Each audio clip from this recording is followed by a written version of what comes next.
अगर संसार में सुख बुद्धि है, भोग ऐश्वर्य अच्छा लगता है, तो जैसे ओस के चाटने से प्यास नहीं बुझती, ऐसे भोगों के भोगने से तुम्हारी सुख की लालसा नहीं मिटने वाली। सच्ची मानिए, अभी आप जानते नहीं कि सुख किसे कहते हैं। अगर सुख होता तो अब कछुनाथ न चाही मोरे ऐसा आ जाता ना। आप चिंतित हैं, भोगने पर भी आप अशांत हैं, बहुत दुर्गत। जितने दंड हैं, जितने रोग हैं, जितनी गतियां दुर्गतियां, ये सब भोगों के कारण ही होती है। विचार करके आप देख लेना, जिसका ऐश्वर्य और भोग में चित्त अपरित हो चुका है, वो ऐसा निश्चय ही नहीं कर सकता। आप जिन सुखों की तरफ जा रहे हैं, आप थोड़ा विचार कीजिए। हमारे प्रभु को कहा गया है आनंद सिंधु सुख राशि। उस आनंद समुद्र प्रभु के एक बूंद जैसे जल लो और ऐसे मारो तो कई कणों में विभाजित हो जाता है, उसको सीकर कहते हैं। उस एक सीकर से संपूर्ण त्रिभुवन में सुखाभास है। विचार कीजिए, जो आनंद सिंधु सुख राशि सीकर तय त्रैलोक सुपाशी। पूरे त्रिभुवन को जो सुख का अनुभव हो रहा है, कहीं भी उस आनंद समुद्र के एक बूंद को ऐसे करो तो उसमें जो कई विभाग होते हैं, उस एक विभाग को सीकर कहते हैं। उस एक विभाग से संपूर्ण त्रिभुवन सुख का अनुभव करता है, यहां से लेके ब्रह्मलोक तक, नीचे के रसातल, तलातल, पाताल आदि लोक। आप सोचो, वो आनंद सिंधु जब मिलेगा तो कैसा सुख होगा। और जब तक वो नहीं मिलता है, तो जैसे ओस के चाटने से प्यास नहीं बुझती, ऐसे भोगों के भोगने से तुम्हारी सुख की लालसा नहीं मिटने वाली। देख रहे हो, खूब भोग के देख रहे हो, बहुत जन्मों में भोग चुके हो। इसलिए दृढ़ व्रत जब तक तुम नहीं धारण करोगे, तब तक निरंतर भजन नहीं होगा। और दृढ़ व्रत वही धारण कर सकता है जिसने ये निश्चय कर लिया है सत्संग के प्रभाव से प्राप्त हुई विवेक के द्वारा कि संसार में सुख नहीं है। अगर संसार में सुख बुद्धि है, भोग ऐश्वर्य अच्छा लगता है, तो तुम भजन का निश्चय ही नहीं कर पाओगे। भोगैश्वर्य प्रसक्ता नाम तयापहृत चेत शाम व्यवसायत्मिका बुद्धि समाधौ न विधीयते।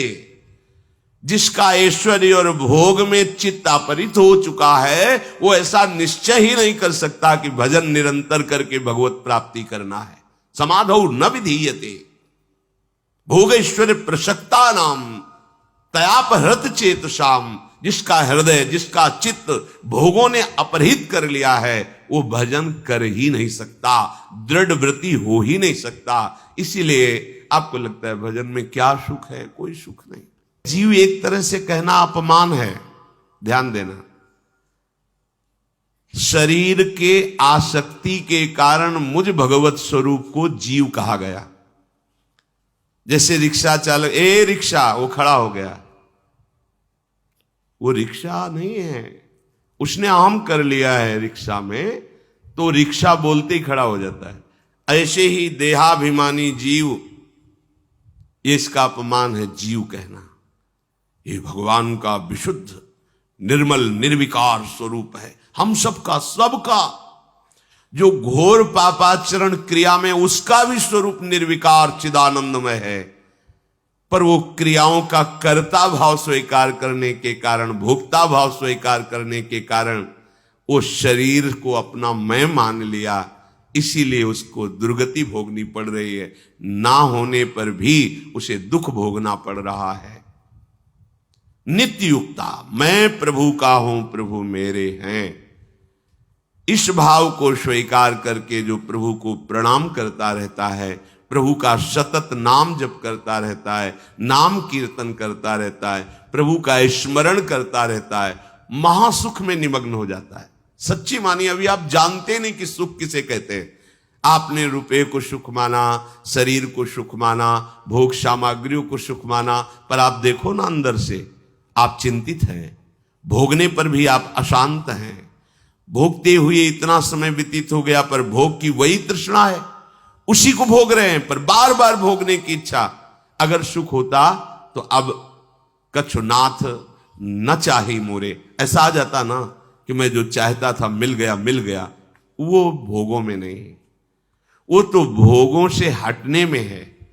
त्यागात् शान्तिरनन्तरम, शांति का अनुभव त्याग के द्वारा होता है।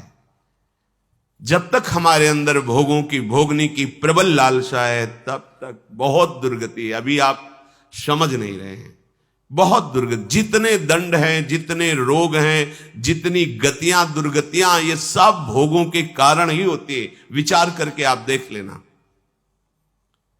नित्य युक्त, हमें नित्य युक्त वैसे हम हैं ही, पर स्वीकार करना होगा कि मैं प्रियालाल का, प्रियालाल मेरे, और फिर उनका निरंतर नाम जप, निरंतर नाम कीर्तन और बार बार प्रणाम। पूज्यपाद श्री उड़िया बाबा जी के वचन कि भगवान के श्री विग्रह के सामने से जय बार निकले तय बार प्रणाम करें, गुरुजनों के सामने जय बार जाए तय बार प्रणाम करें। उससे आपका अहम नष्ट होगा, शरीर निष्पाप होगा और आपकी आयु बढ़ेगी, आपकी बुद्धि शुद्ध होगी, आपका श्री वैभव बढ़ेगा। अब हम इतने अभिमानी हो गए हैं कि हमारा प्रणाम करने की तो बात जाने दो, मृदु वचन बोलने की भी सामर्थ्य नहीं रह गई। नाक में गुस्सा है, कड़ुआ स्वभाव है, हिंसात्मक वृत्ति है, नम्रता, दैन्यता, शीलता, ये सब सद्गुण अंतर ध्यान हो गए। आसुरी भाव, राक्षसी भाव की वृद्धि हो रही। कैसे हम सुख शांति आनंद का अनुभव करें? पूज्य श्री राधा बाबा कहते हैं, मेरी बात मान लो भैया, तुम केवल हमारे प्रभु श्री हरि पर श्रद्धा कर लो, बिना कुछ देखे भगवान तुमको प्यार कर रहे हैं, ये तुम्हें अनुभव होने लगेगा। आप केवल प्रभु को अपना मानिए कि प्रभु मेरे वही हैं, पर आप नहीं मानते। मान लो तो आनंद से युक्त हो जाओगे। मैं बार बार आप लोगों से प्रार्थना करता हूं कि मेरी बात समझने के लिए आप अधिक से अधिक नाम जप करें।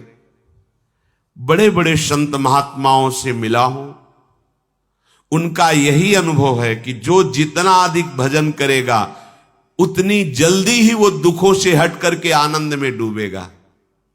पुनः ध्यान दीजिए, बड़े बड़े संत महापुरुषों का अनुभव है कि जो जितना अधिक नाम जप करेगा, भजन करेगा, उतना ही वो दुख अशांति से दूर होकर आनंद में डूबेगा।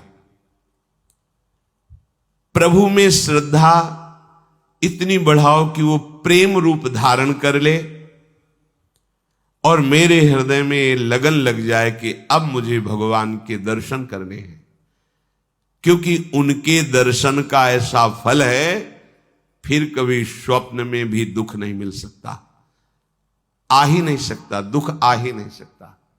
बहुत बहुत बढ़िया अवसर है। सत्संग के प्रभाव से, भगवत कथा श्रवण के प्रभाव से, नाम जप के प्रभाव से ये चाह प्रकट होती है। ये चाह प्रकट होना बड़ी दुर्लभ बात है कि बस इस जन्म का लक्ष्य है निरंतर भजन करते हुए भगवत प्राप्ति करना।